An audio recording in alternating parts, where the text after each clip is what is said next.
क्षेत्रातून आलेल्या एका जबरदस्त संधीबद्दल बोलणार आहोत. ही एक अशी संधी आहे जी अनेकांचं करिअर एका वेगळ्याच उंचीवर नेऊ शकते.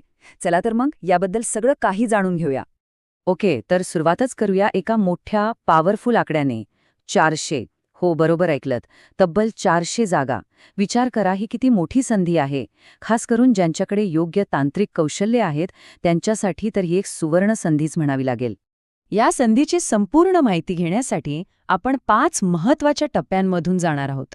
ही संधी नेमकी काय आहे, पदाचं स्वरूप कसं आहे, पात्रतेचे निकष काय आहेत, अर्ज कसा करायचा आणि सगळ्यात शेवटी या संधीकडे करिअरच्या दृष्टीने कसं बघायला हवं, या सगळ्यावर आपण नजर टाकणार आहोत. चला, तर मग थेट पहिल्या मुद्द्यापासून सुरुवात करूया. ही भरती नेमकी कुठून आली आहे आणि यातल्या महत्त्वाच्या गोष्टी काय आहेत हे आता आपण समजून घेऊ. तर सगळ्यात महत्त्वाच्या गोष्टी काय आहेत बघा.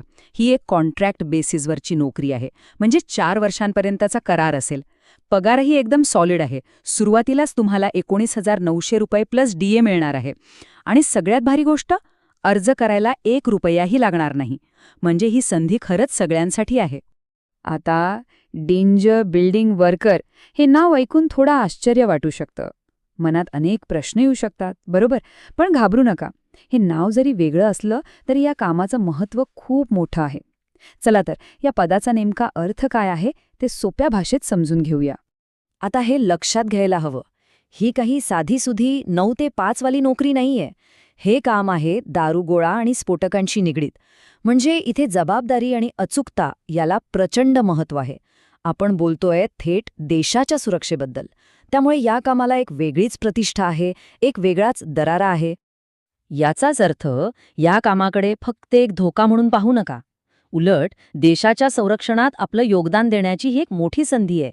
विचार करा, हे काम करणं म्हणजे केवळ तुमचं कौशल्य दाखवणं नाही, तर ती एक अभिमानाची गोष्ट आहे. तर आता या पदाचं स्वरूप आणि महत्त्व आपल्या लक्षात आलं असेल.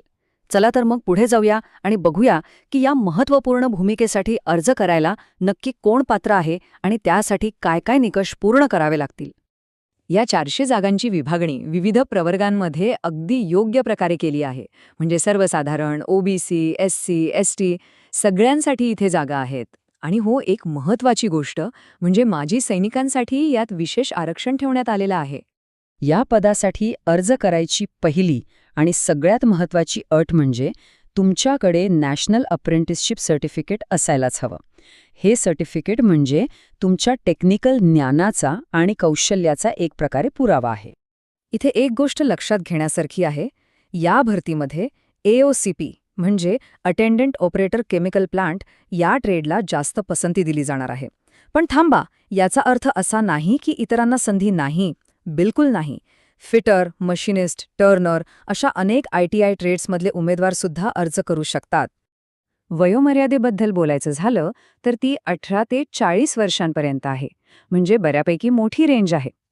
आणि हो, सरकारी नियमांनुसार OBC उमेदवारांना 3 वर्षे आणि SC/ST उमेदवारांना 5 वर्षांची सवलतसुद्धा मिळणार आहे.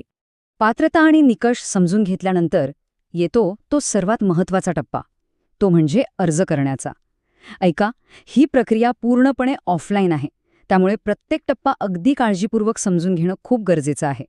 चला आता बघूया अर्ज कसा करायचा. सगळ्यात महत्त्वाचं, ही प्रोसेस पूर्णपणे ऑफलाईन आहे. घाबरू नका, मी सांगते स्टेप बाय स्टेप. पहिलं म्हणजे ऑफिशियल वेबसाईटवरून फॉर्म डाउनलोड करा. मग तो अगदी शांतपणे चूक न करता भरा.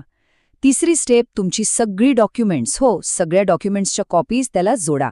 आणि चौथं, हे सगळं पॅक करून दिलेल्या पत्त्यावर पोस्टानं पाठवून द्या. सोप्पं आहे ना? पण हो, प्रत्येक गोष्टीत परफेक्शन हवं. अर्ज पाठवण्याआधी 10वीचं सर्टिफिकेट, ITIचं सर्टिफिकेट आणि ओळखपत्र यांसारखी सगळी महत्त्वाची कागदपत्रं जोडली आहेत की नाही हे नक्की तपासा.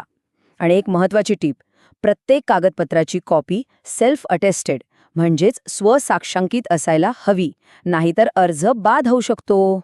वेळेची मर्यादा इथे खूप महत्त्वाची आहे. लक्षात ठेवा, जाहिरात प्रसिद्ध झाल्यापासून फक्त 21 दिवसांच्या आत तुमचा अर्ज तिथे पोहोचायला हवा. ही प्रक्रिया पोस्टाने होणार असल्यामुळे शेवटच्या दिवसाची वाट बघू नका. लवकरात लवकर अर्ज पाठवून मोकळे व्हा. तर आपण अर्ज प्रक्रिया आणि पात्रतेचे सगळे तपशील पाहिले. आता थोडं थांबून विचार करूया की ही संधी तुमच्या करिअरसाठी खरोखरच योग्य आहे का आणि याचे फायदे काय आहेत. या संधीकडे बघितलं तर 4 मुख्य गोष्टी समोर येतात. 1. संरक्षण क्षेत्रातला अनुभव. 2. चांगला पगार. 3. कुठलंही अर्ज शुल्क नाही. आणि 4. ही एक 4 वर्षांची करार आधारित नोकरी आहे. हा एक संपूर्ण पॅकेज आहे आणि याचा निर्णय घेण्यापूर्वी विचार करणं गरजेचं आहे. एक गोष्ट स्पष्ट आहे, ही कायमस्वरूपी सरकारी नोकरी नाही. पण संरक्षण क्षेत्रातला अनुभव तुमच्या बायोडेटामध्ये एक मोठी आणि प्रभावी भर टाकेल. या अनुभवामुळे भविष्यात तुमच्यासाठी करिअरची नवी दारं उघडू शकतात, हे नक्की. आणि शेवटी एक महत्त्वाचा प्रश्न उरतो. ज्यांच्याकडे योग्य तांत्रिक कौशल्य आहेत, त्यांच्यासाठी संरक्षण क्षेत्रातील हा 4 वर्षांचा अनुभव एका यशस्वी करिअरची एक अद्वितीय आणि मजबूत पायाभरणी ठरू शकतो का? विचार करण्यासारखी गोष्ट आहे, नाही का? या संधीचं सोनं करायचं की नाही, हे आता ठरवायचं आहे. जॉब चान हबला सबस्क्राईब करायला विसरू नका. भेटूया पुढच्या वेळी.